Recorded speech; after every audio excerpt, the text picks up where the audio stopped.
Aujourd'hui, quand on dit spiritualité ou combat spirituel ou la guerre spirituelle, il plaît au diable d'en faire une blague et d'en faire une réalité, comme j'allais dire, fantastique qui n'existe pas.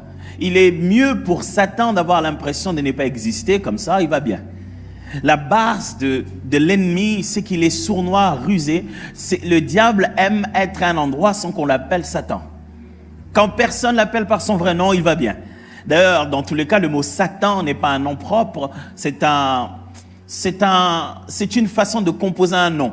En fait, le mot Satan dans la Bible apparaît chaque fois avec un article. C'est vrai que nous, en français, on ne le voit pas, mais on devrait chaque fois les traduire le Satan. Et c'est pas vraiment une façon pour Dieu de nommer cette créature, mais de nommer ce qu'elle est devenue. Vous connaissez son nom, Lucifer, mais après, il est devenu le Satan, c'est-à-dire l'opposant, l'adversaire. Et Jésus-Christ, dans la parole, nous montre chaque fois qu'on a cette guerre, ce combat spirituel qui est tout autour de nous. Mais aussi, lorsqu'on se met à parler du combat spirituel, deux fois, ça éveille dans certaines assemblées beaucoup plus de peur que de confiance. Quand on commence à dire combat spirituel, les gens se disent, ils n'arrivent même plus à dormir. Ils commencent à croire qu'on est en train de leur apprendre à se protéger par leurs prières. Vous ne vous protégerez pas par vos prières. Pour être capable d'être autant protégé, il vous faut quelqu'un qui ne sommeille ni ne dort. Et il sait vous préserver même quand vous n'avez dit aucune prière. Alors, des fois, quand on parle de ça, ça donne une si grande conscience de l'adversité que les chrétiens perdent foi sur leur autorité. Ils ne sont plus confiants que celui qui est en eux est plus puissant que celui qui est dans le monde. Alors, éluder le sujet aussi, c'est dire qu'on ne doit pas en parler. Allez, j'aimerais déjà vous prévenir, peut-être que quelque part, je dirais quelque chose, vous direz qu'est-ce qu'il a dit. J'ai déjà attrapé un peu de québécois. Donc, si je sors une expression, vous dites, c'est dans quelle langue il parle. Sachez que même moi-même, je ne sais plus dans quelle langue je parle vraiment. Alors, des fois, on veut laisser passer. On se dit, ça ne nous concerne pas, on a la victoire en Jésus-Christ, gloire à Dieu. Eh bien, on tombe dans le premier piège, celui de croire que l'ennemi n'existe pas. L'ennemi existe. Il faut juste se rassurer qu'il a sa place. En dessous, là où il a été écrasé. Alors, les choses doivent juste être dans leur bon contexte. Et vous savez, Jésus-Christ, en nous amenant en lui, en parlant même à Nicodème, il lui a dit, il faut que tu naisses de nouveau. Et Nicodème, là, dans Jean chapitre 3, vous en faites pas, je vais vous lire deux bons passages, un dans Éphésiens, un autre dans Nombre. Nicodème lui dit, mais c'est quoi cette affaire de naître de nouveau? Il dit, toi qui es docteur de la loi, tu connais pas ces choses. Vous savez, Jésus, il était incroyable. Il parle à un docteur de la loi, et puis il dit, mais tiens, Nicodème, vraiment toi, tu connais pas ça. Il faut beaucoup d'humilité pour parler avec Jésus. Il dit, mais Nicodème, je pensais que toi, normalement, tu n'es pas censé savoir des choses comme ça. Et Nicodème lui pose la question du genre, est-ce qu'il faut qu'on rentre dans le sein de nos mères? Nicodème, il est prêt à rentrer dans le sein de sa mère. Vous imaginez, il s'est dit, la possibilité qui me reste, c'est celle-là. Mais Jésus lui dit, il fallait naître de nouveau. Ça voulait dire naître de nouveau et naître d'esprit. Quelquefois, nous oublions que nous sommes nés d'esprit. Nous pensons que nous sommes nés d'une nouvelle moralité. Jésus-Christ n'est pas un chef spirituel qui dirige une religion qui doit exprimer une moralité sociale. Non. Jésus n'est pas venu nous aligner dans l'ordre social, que nous ayons un degré de moralité élevé. Non. La morale de l'homme est déjà perdue. L'homme lui-même ne sait plus qu'est-ce qui est moral. Il avait dit ça que c'était moral hier, aujourd'hui il a changé. Il a voté une loi pour que le mal d'hier devienne bien. On ne peut plus faire confiance à ça. Jésus est venu nous faire naître de nouveau et nous faire naître d'esprit. Est-ce que vous savez ce que ça signifie naître d'esprit? Donc, il vient, il fait un si grand sacrifice à mourir sur la croix, juste pour que nous naissions d'esprit. Ça doit être important, ça. Jésus-Christ est venu nous placer dans un contexte d'une spiritualité très, très élevée. Encore là, quand on utilise le mot spiritualité, il y en a dans tout genre. Ça fait peur aux autres, les autres te trouvent un peu louche quand tu dis spiritualité. C'est pas moi, c'est dans les dictionnaires, c'est juste pour dire tout ce qui est littré à ce qui est spirituel. Si vous trouvez un autre mot plus clair, je vais bien l'utiliser. Mais jusqu'ici, utilisons spiritualité. OK? Mais donc, ce que je veux faire ce matin avec vous, c'est vous donner conscience de la réalité du combat spirituel, de ce qui se passe autour de nous, de comment ça fonctionne, pour que vous sachiez collaborer avec l'Esprit de Dieu lorsqu'il faut aller arracher chacune de vos victoires. Pour que désormais dans votre vie spirituelle, vous deveniez si sensible à certaines choses. Quand on dit spiritualité, vie spirituelle, ne mystifiez pas la chose. Ne mystifiez pas la chose. Vous avez juste besoin d'être ce que vous êtes, travailler au même endroit où vous travaillez. Je ne vous demande pas de jeûner 40 jours, je ne vous demande pas d'aller sur une montagne. Je veux juste que vous puissiez savoir que ce monde dans lequel nous sommes n'est pas que ce que l'on voit. Dans Hébreux chapitre 11, la Bible est très claire, que c'est par la foi que nous reconnaissons que ce qui est visible vient de l'invisible. De sorte que ce que nous touchons, nous vivons aujourd'hui, vient de l'immatériel. À la base, vous devez être capable de croire et d'accepter que le spirituel, quoique invisible, n'est pas immatériel. J'essaie de placer des bases et on va lire et puis ça va aller très vite, vous allez voir, et puis la minute question sera tous au concert. Alors, ce qui est spirituel, quoique de fois invisible, n'est pas immatériel. Qu'est-ce que j'essaie de dire? Lorsqu'on dit esprit et spirituel, on a tendance à croire invisible, qui fait froid au dos, ça passe et on sent que les cheveux se hissent. Encore, il faut encore les avoir. D'abord, les cheveux, si on n'en a pas, on ne sent rien alors. Non, c'est pas ça du tout. Quand on dit spirituel encore, on se dit... Vous savez, des fois, on pense que quand c'est spirituel, il doit y avoir une petite musique qui vient derrière, genre... Vous savez, cette musique-là. Alors, quand on dit spirituel, ça doit être louche et bizarre.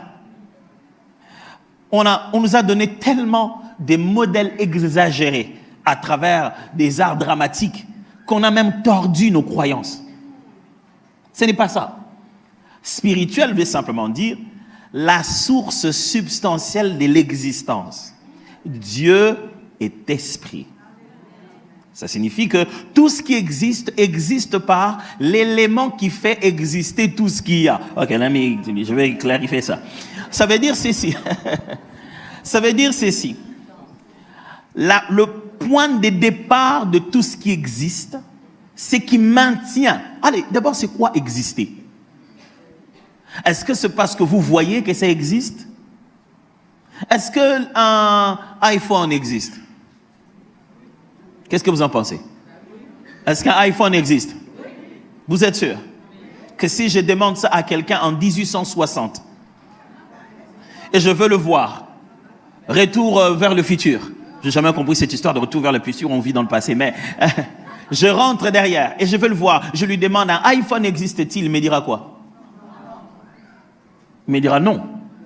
Est-ce que l'existence, c'est ce que vous voyez maintenant? C'est ça tout ce qui existe? Selon la Bible, l'existence n'est pas fait que du visible. Il est aussi fait de l'invisible. Il existe des choses qu'il y a encore que dans la tête de ceux qui vont l'inventer. Ces choses existent, elles sont là. Dieu considère ces choses existantes parce que pour lui, il n'y a ni futur ni passé. Pour lui, tout est. Rien ne sera. Je vous ai perdu? Non. Ça va, super. À partir de ce moment, Dieu se fait matérialiser certaines choses et il ne fait pas matérialiser d'autres. Certains, ce monde que nous vivons physiquement, ce n'est pas le contraire du spirituel. C'est l'extension du spirituel. Dieu a étendu le spirituel dans un autre monde où il voulait que son image parfaite, appelée l'homme, puisse régner comme lui. Donc il a fait l'homme, il dit, bon, je veux que tu aies tout ce que j'ai. Mais il faut que je te fasse ton coin à toi, où tu vas dominer comme Dieu. Alors il a fait une extension du spirituel qu'on appelle le matériel. Et qu'est-ce qu'il a fait? Tout ce qui a été fait par elle. Rien de ce qui a été fait n'a été fait sans elle. On parle de qui? On parle de la parole.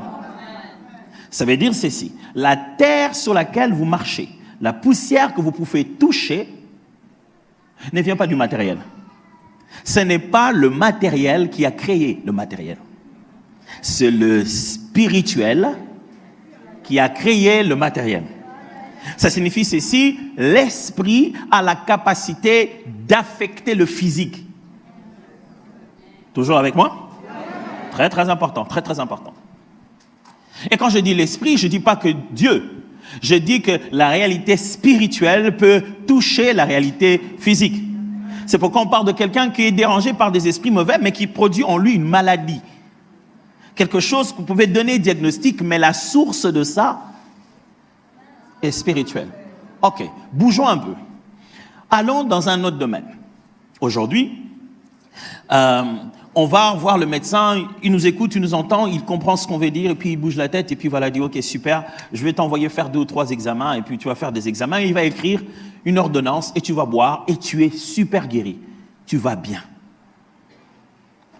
Mais à la base, il va t'envoyer prendre un médicament qui est le résultat justement d'un condensé, d'une compression de certains éléments et du molécule active principale qu'il y a à l'intérieur, qui va combattre ce qu'il y a à l'intérieur de toi ou simplement renforcer tes anticorps pour que toi-même tu t'es guéri. C'est une longue histoire. Mais ces molécules actives, ces choses qui vont amener guérison dans ton corps, sont soit dans les végétaux, soit dans les animaux, ou soit alors dans des synthèses. On a trouvé ça, soit, c'est à cause des choses comme ça que ma mère pense que je suis médecin, et docteur pour moi, ça veut dire que je suis médecin. Et quand je vais à la maison, on me dit, mais justement, docteur, que tu es là, je me sens pas très bien. Je dis, maman, je suis pas docteur de ça. Elles sont sympas, nos mamans, elles sont vraiment incroyables. À la base, ils n'ont pas créé ce qu'ils ont trouvé dans l'arbre. Rien de ce qu'ils ont trouvé dans les animaux. Ils l'ont trouvé.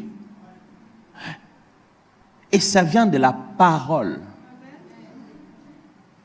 Voyez comment nous faisons foi. Nous croyons que la parole peut avoir créé une substance que nous pouvons prendre une fois que nous avons chauffé à une certaine température, extrait à une certaine quantité, contrôlé, on peut boire. Si bien qu'aujourd'hui, si tu prends un médicament, vous savez, on a ce réflexe-là, je te donne un médicament, tu t'es dit, j'ai pris le médicament, je vais un peu me reposer, ça va agir. Mais si je t'appelle et je te dis, je vais t'administrer directement la parole qui a créé la substance qui a été synthétisée. Et je vais te l'administrer directement. Tu perds foi. Tu ne crois plus. Parce que tu as besoin de la substance. Tu ne crois plus. Mais à la base, ce qui a créé la substance, c'est le spirituel qui a matérialisé ça. Si bien que c'est encore le spirituel, une œuvre d'esprit que l'être humain a fait scientifiquement pour combiner. Ce que tu vas boire là est la combinaison de la parole de Dieu, de l'esprit de Dieu, de l'intelligence humaine. Mais la substance est devenue ta foi. Nous avons renversé la façon de voir la spiritualité chrétienne. Nous croyons d'abord au matériel avant de croire au spirituel. On veut d'abord voir pour croire. C'est l'inverse. C'est ce que l'on croit que l'on voit. C'est ce que l'on croit qui se manifeste. Donc, dans les quelques minutes qui me restent, je vais peut-être vous embrouiller. Si je ne l'ai pas déjà fait entre-temps. Je vais peut-être vous étirer. Je vais peut-être vous allez peut-être me contredire pendant que je parlerai. On dit, moi je ne suis pas vraiment très d'accord. Mais après, quand vous rentrez à la maison et que vous avez mangé, pensez-y encore. Parce que ce que je vous dis, je ne l'ai pas inventé. Éphésiens chapitre 6, versets 12 à 13. Je vais lire la version seconde. Car nous n'avons pas à lutter contre la chair et le sang, mais contre les dominations, contre les autorités, contre le prince de ce monde des ténèbres, contre les esprits méchants dans les lieux célestes. Vous avez entendu notre combat? Alors, je vais vous annoncer, il va y avoir un combat entre celui qui porte la ceinture et son challenger. D'un côté du coin du ring, se trouvent nous, enfants de Dieu remplis du Saint-Esprit, avec acclamation. De l'autre côté, nous allons combattre, non pas contre la chair et le sang. Du coup, on ne s'attend pas à voir quelqu'un venir. Parce que ça va être ni chair, ni sang. Je suis en train de vous lire un texte post-testamentaire, un texte qui se trouve après la croix de Golgotha. Alors, vous n'allez pas me dire, ça c'était quand Jésus n'était pas mort. Je suis en train de vous lire un texte après que Jésus soit mort, ressuscité, écrit par les disciples, l'apôtre Paul, sur le terrain, l'envoyant aux pharisiens, plutôt aux Éphésiens. Donc, je vous lis un texte qui nous va vraiment très bien. De l'autre côté, pas contre la chair ni le sang, mais contre les dominations. C'est quoi les dominations? Contre les autorités, contre les princes de ce monde des ténèbres. What? Il n'y en a pas un seul, il y en a plusieurs, les princes. Il y a un monde des ténèbres. Alors, c'est pas le monde des ténèbres qu'il y a dans le film de Thor. Pourquoi j'ai dit ça? Parce qu'après, les termes s'empruntent et ça s'utilise là-dehors. Et quand on lit la Bible, on commence à lire la Bible après avoir regardé la télé, au lieu de regarder la télé après avoir lu la Bible. Et ça nous embrouille dans le texte. 13. C'est pourquoi prenez toutes les armes de Dieu afin de pouvoir résister dans les mauvais jours et tenir ferme après avoir tout surmonté. Ça, c'est un bon texte. C'est-à-dire, même si la liste est longue, on va tout surmonter. Ce qui préoccupe Paul, c'est après. Après les avoir battus, il veut qu'on reste en bonne santé. Il veut qu'après qu'on ait fini le combat, on garde notre bonne santé. La parole de Dieu est intéressante. Laissez-moi vous lire la même chose dans la version parole vivante. Comme ça, principauté, autorité, ça va devenir un peu plus clair. Et je précise, je n'ai pas encore écrit des versions des Bibles. Donc, ce n'est pas moi qui invente tout ça. Toujours le même texte, version parole vivante. Car ce n'est pas seulement notre combat à nous qu'il s'agit. Nous n'avons pas à lutter uniquement contre notre nature terrestre, ni contre des simples ennemis mortels. Ça devient intéressant, ça. Mais contre les puissances occultes, contre une organisation spirituelle satanique, contre les dictateurs invisibles qui, dans les ténèbres, veulent contrôler et régir notre monde, contre la légion des esprits démoniaques dans les sphères surnaturelles, véritables agents du quartier général du mal. Moi, j'allais utiliser ces termes, vous allez dire que j'ai exagéré. Verset 13. Voilà pourquoi il vous faut endosser toute l'armure divine, afin de pouvoir tenir bon au mauvais jour, de faire usage de tout l'équipement que Dieu vous a offert, que Dieu vous offre, et de faire tout ce qui est possible, si vous voulez, repousser les attaques, remporter la victoire sur tous les ennemis et rester maître de la place. Intéressant. Des fois, on n'a pas besoin de faire de commentaires de la Bible, il suffit juste de la lire. Maintenant, avec ces textes, je crois qu'on peut partager les mêmes termes. Les termes deviennent clairs. On ne l'invente pas, il existe bien une organisation spirituelle satanique. Il existe bien des dictateurs qui, dans l'invisible, veulent gérer notre monde. Il existe bien des puissances occultes. Et ce ne sont pas des théories de complot, bien avant YouTube. J'insiste parce que la force de l'ennemi, c'est de banaliser sa position. Comme ça, vous ne pouvez pas croire à ça. Je vous lis un autre texte. Nombre, chapitre 22, versets 1 à 13. Une assez belle lecture, comme il n'en arrive que dans la Bible. La Bible, il y a des fois où les ânesses parlent, les ânes parlent, et c'est la Bible. Nous, on n'arrive pas à croire ça jusqu'à ce qu'on fasse en intelligence artificielle, alors là. 22, 1. Les enfants d'Israël partirent et campèrent dans les plaines des Moab, au-delà du Jourdain, vis-à-vis de Jéricho. Balak, fils de Tsippor, vit tout ce qu'Israël avait fait aux Amoréens. Moab fut très effrayé en face d'un peuple aussi nombreux. Il fut saisi des terreurs en face des enfants d'Israël. Vous voyez dans quoi nous sommes?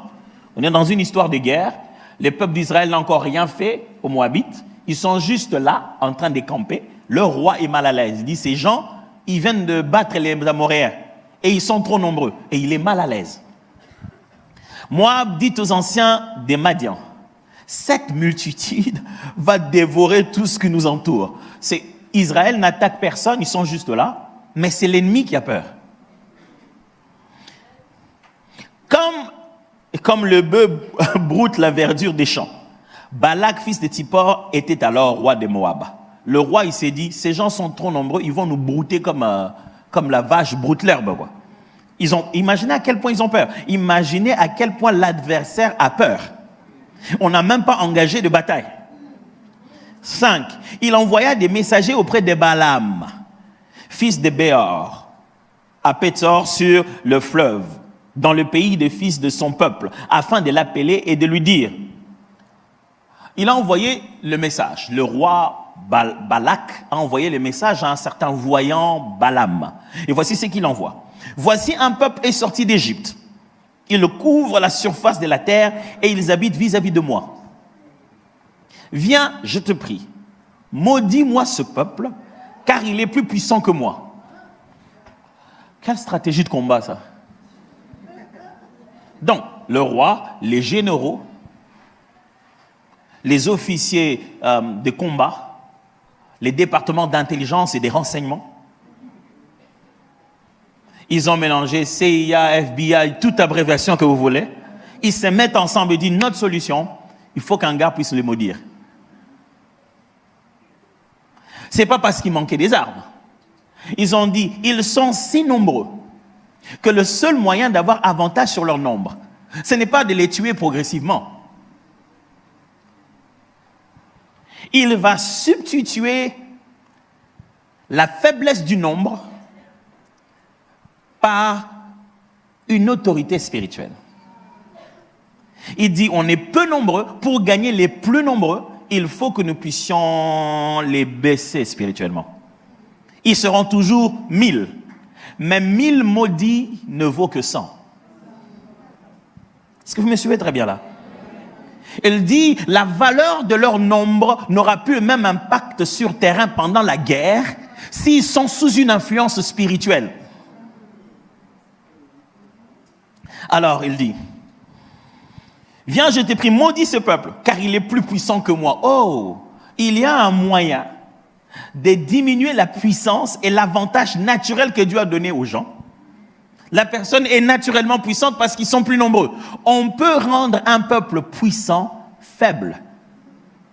Et il sait quoi faire, et il a appelé celui qui fait ça. Il dit, peut-être ainsi pourrais-je le battre et les chasserai-je du pays, car je sais que celui que tu bénis est béni et que celui que tu maudis est maudit. Wow. Il ne parle pas à Dieu. Il parle à un homme appelé Balaam et il sait que cet homme a un pouvoir selon lequel c'est lui qu'il maudit et maudit. C'est lui qu'il bénit et béni. Et c'est un roi qui va laisser l'avenir de la nation entre les mains d'un individu qui a le pouvoir de bénir ou de maudire. C'est un pouvoir que nous avons reçu. Que ce que nous lierons sur la terre sera lié au ciel. Les anciens de Moab et les anciens de Madian partirent, ayant avec eux des présents pour le devin. Ils ont emmené des offrandes. Ils arrivèrent auprès de Balaam et lui rapportèrent les paroles de Balak. Balaam leur dit, passez ici la nuit et je vous donnerai réponse, d'après ce que l'Éternel me dira. Et les chefs de Moab restèrent chez Balaam. Dieu vint à Balaam et dit, qui sont ces hommes que tu as chez toi? Vous savez, Dieu, il est des fois très théâtral. Dieu vient la nuit, il parle à Balaam. Il dit, c'est qui dort chez toi ici aujourd'hui à la maison? Comme s'il ne sait pas.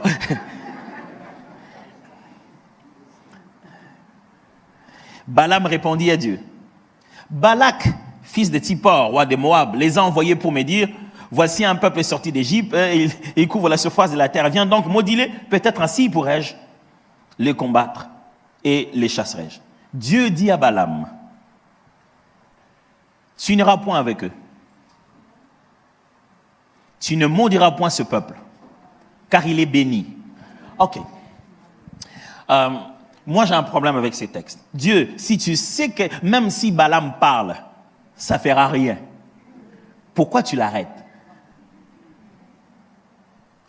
Moi, je considère que Balaam va parler, ça ne fera rien au peuple d'Israël parce qu'ils sont bénis. Pourquoi Dieu est-il préoccupé par Balak? Pourquoi Dieu est-il plutôt préoccupé par Balaam? Pourquoi va-t-il l'arrêter à la source? Pourquoi il ne laisse pas juste venir raconter des choses qui ne se feront pas? Parce que Dieu est un Dieu de principes spirituels très, très forts, que de fois, nous ne comprenons pas comment ça fonctionne. C'est là que vous posez la question. Dieu a envoyé un ange pour venir détruire parce qu'il n'a pas aimé l'attitude que David avait. David s'est mis à se prendre pour un roi spécial en comptant le peuple d'Israël pour savoir combien de gens il a. Dieu a dit non, mais attends, moi je t'ai pris que tu deviennes roi pour que je sois roi à travers toi. Maintenant tu te comportes comme s'ils étaient à toi. Voilà ce qu'on va faire. Je vais les tuer, puisque c'est toi le roi, protège-le. Le Seigneur a commencé à massacrer les peuples. David a commencé à demander pardon, Dieu. Et Dieu lui a envoyé un prophète. Le prophète est venu, il a dit, voilà ce qu'il faut faire. C'est lui qui est en train de tuer, est un ange que Dieu a envoyé pour détruire. Et Dieu dit, pour qu'on l'arrête, il faut qu'on aille au champ, l'aire de Ornan, un monsieur qui s'appelait Ornan. Là-bas, on va offrir une offrande et ça va arrêter l'ange. Encore là, j'ai la même préoccupation qu'ici. Dieu, c'est toi qui l'as envoyé. Tu ne sais pas rappeler tes troupes? Pourquoi tu ne rappelles pas l'idée? Hey, reviens, c'est bon. Pourquoi c'est maintenant la terre qui doit l'arrêter en connaissant comment fonctionne le principe spirituel? Il a envoyé une information de base. Il a dit, dis-lui de faire une offrande à l'heure d'Ornan et ça va arrêter l'ange. Un peu comme celui qu'on ne pouvait arrêter que par les sangs placés sur le linteau. David arrive et il veut donner l'offrande. Il dit à Ornan, on doit faire une offrande ici, c'est vraiment important, l'avenir de la nation en dépend. Ornan dit, mais tu es roi, mon roi, vas-y, prends gratuitement, fais ce que tu veux. Et David dit, non, je ne peux pas donner à Dieu ce qui ne m'a pas coûté. Il a compris comment fonctionnait la règle. Vous ne venez pas faire un sacrifice avec une gratuité. Comme quoi, je suis en train de vous expliquer qu'il existe certains principes spirituels qui ne fonctionnent pas avec Dieu, qui fonctionnent avec nous. Dieu nous l'a donné de le faire fonctionner sur la terre. C'est nous qui en sommes acteurs à l'intérieur. Alors Dieu dit, j'ai donné à ce jeune homme-là, Balaam, le pouvoir de maudire et de bénir. Maintenant, on est allé le voir, il l'a. Je ne veux pas qu'il l'utilise mal. Donc, je dois arrêter Balaam. Il dit, ne va pas avec eux. Parce que ce peuple-là, il est béni. Tu ne dois pas aller les maudire. Balaam s'est levé le matin, il dit au chef de Balak, allez dans votre pays, car l'Éternel refuse de me laisser aller avec vous. Vous connaissez l'histoire, hein? Après, ils ont changé de présent. Ils l'ont corrompu autrement. Il a commencé à sentir dans son cœur, peut-être que Dieu veut que je parte. Jusqu'à ce que Dieu lui a dit, et quoi, tu veux partir? Pars. Pendant qu'il part, il se rend compte que l'animal, la monture sur laquelle il était, ne faisait que le cogner. Il s'est levé, il a commencé à tabasser l'animal. L'animal dit, ah tiens, de tout le temps que j'étais avec toi, est-ce que je t'ai déjà fait ça? Quand un animal te parle, normalement, tu cries. Mais Balaam, il est à l'aise. Il dit, mais si j'avais une épée, j'allais te tuer. L'animal lui dit, mais écoute, maître, je t'ai jamais fait ça. Parce que je vois des choses que tu vois pas. Parce qu'il y avait une ange avec une épée déjà préparée à aller faire du mal s'il continue à partir. Dieu, pourquoi tu es jusque sur le point de vouloir tuer Balaam pendant que tu n'as qu'à rendre sa malédiction sans effet? Aujourd'hui, c'est juste d'abord pour bien vous faire réfléchir ça très très bien dans la tête. Je vais dire certaines vérités au sujet de la réalité du combat spirituel et on va prier. Vous l'aurez compris, et ça c'est une affirmation de base que j'aimerais faire avant tout. À travers ces textes de combat, je l'ai choisi celui de l'Ancien Testament pour illustrer très bien ce que Paul essaie d'expliquer dans Éphésiens.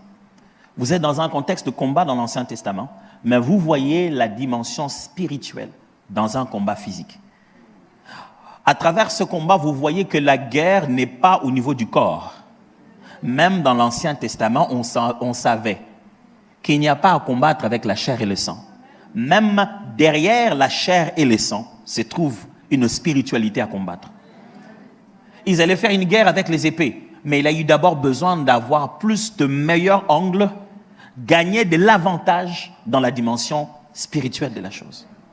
Mais comme vous l'avez vu là, et comme ça se montre partout dans la Bible, je vais commencer par cette affirmation parce qu'elle est très très importante. Sachez-le bien les amis, l'ennemi nous combat parce qu'il craint notre force. C'est parce qu'il craint ce que nous représentons. Le diable ne te combat pas parce qu'il a juste la capacité d'écraser tout ce qui passe devant lui. C'est par peur, c'est par terreur qu'il réagit.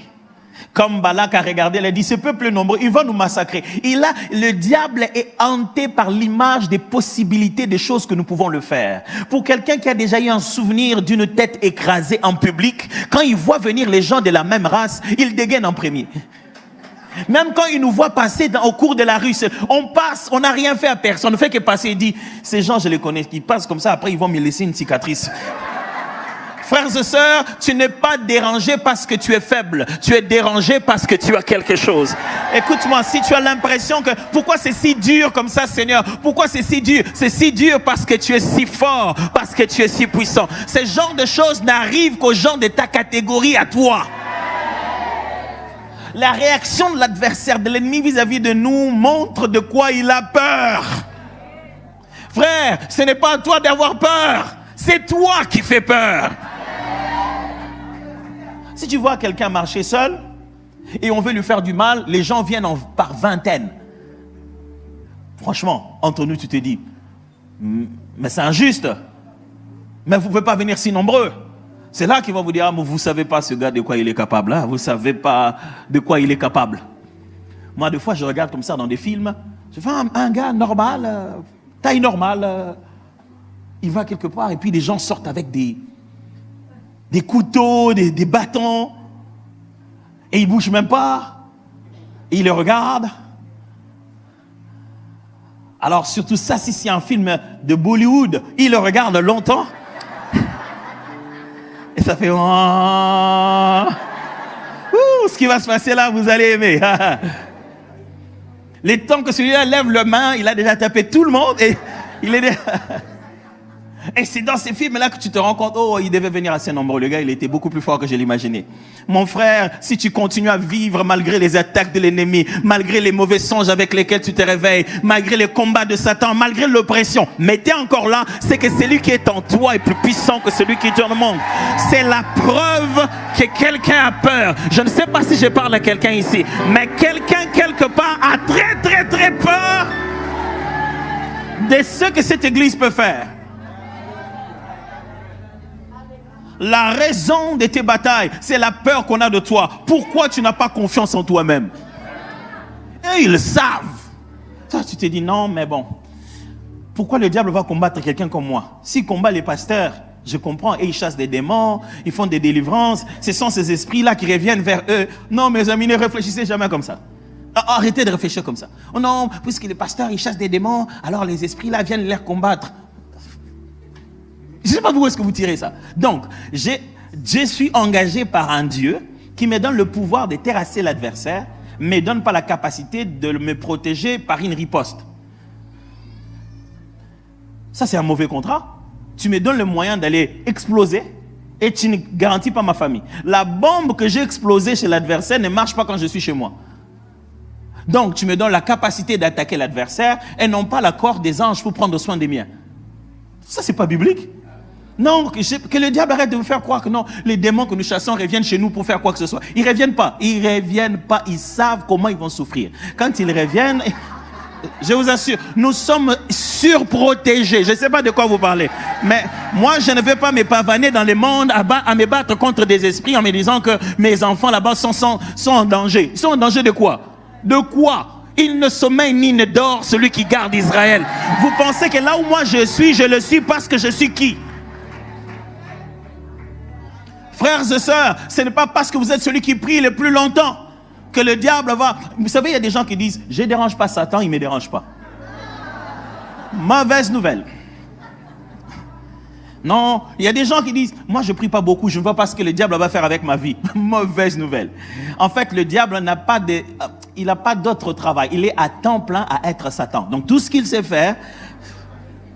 Donc il n'y a pas un moment où le diable dit, je fais autre chose, je ne te dérange pas. Non, quand il se réveille le matin, il est déjà diable. Donc, il n'y a rien que tu fasses toi pour l'énerver, plus. Et comme ça, il s'est dit, lui, il prie beaucoup, je vais l'attaquer. C'est ça son truc, lui. C'est ça son truc. Et le diable ne se fatigue pas. Jésus regarde et dit, celle-ci est une fille d'Abraham que le diable a attachée pendant autant d'années. 23 ans, 32 ans. Jésus rencontrait des gens avec ces cas comme ça. Et le diable ne se fatigue pas et dit, bon, ça fait quand même 12 ans que je suis dans sa vie, je vais aller voir ailleurs. Non! Il peut passer toute ta vie avec toi, en train de te rendre la vie difficile. Mais Jésus est venu mourant à la croix pour nous donner le pouvoir de pouvoir nous débarrasser une bonne fois pour toutes d'une chose pareille. Ça ne demande pas que tu sois intercesseur à l'église. À tous ceux qui l'ont reçu, à ceux qui croient en son nom, il leur a donné ce pouvoir-là, le pouvoir de devenir enfant de Dieu. Ça ne demande pas à ce que tu sois converti il y a 10 ans. Le moment où tu dis oui à Jésus, il t'enrôle dans l'armée la plus puissante. La puissance n'est pas dans ton ancienneté, elle est dans le pouvoir du nom de Jésus de Nazareth. Mais alors, ce texte nous montre aussi ces choses. Premièrement, les armes spirituelles influencent le combat physique.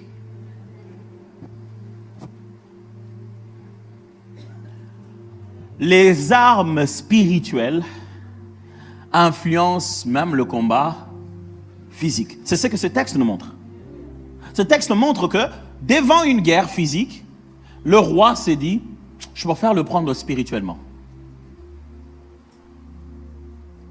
Sachez-les, mes frères, que jusqu'aujourd'hui, il y a des gens qui sont conscients de la spiritualité. Pendant que nous, on ferme les yeux pour prier, ils font autre chose. Et ils le savent que s'ils veulent avoir de l'avantage, il faut qu'ils trouvent d'abord un moyen de toucher au spirituel. Parce que quelqu'un me suit très bien. Des fois, quand on parle de spiritualité, surtout ici, chez nous, ici, des fois, on a l'impression que c'est une réalité de l'animisme africain. Tu vois, en Afrique, on croit aux esprits. Mes amis, là, on n'est pas en Afrique. Et quand Paul parle aux Éphésiens, vous avez vu Éphèse, ce n'est pas très loin de chez vous ici, c'est pas quelque part là. On n'est pas en Afrique. Ça, c'est important de savoir.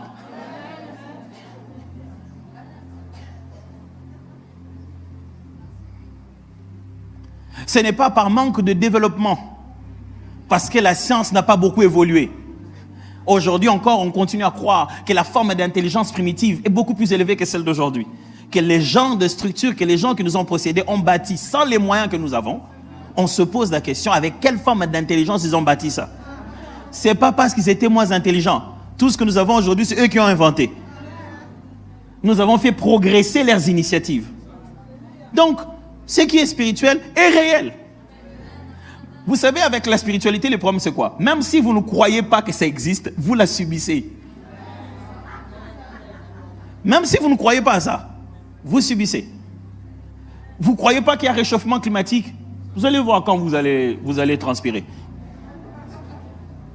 Ouais. Vous avez le droit de croire, de ne pas croire. Mais quand il va faire chaud, il ne fera pas moins parce que vous ne croyez pas. Vous serez là en train de dire, moi je ne crois pas à ces trucs, franchement moi. ouais, vous ne croyez pas à ces trucs. Les choses dont je vous parle n'existeront pas avec votre foi. Elles sont.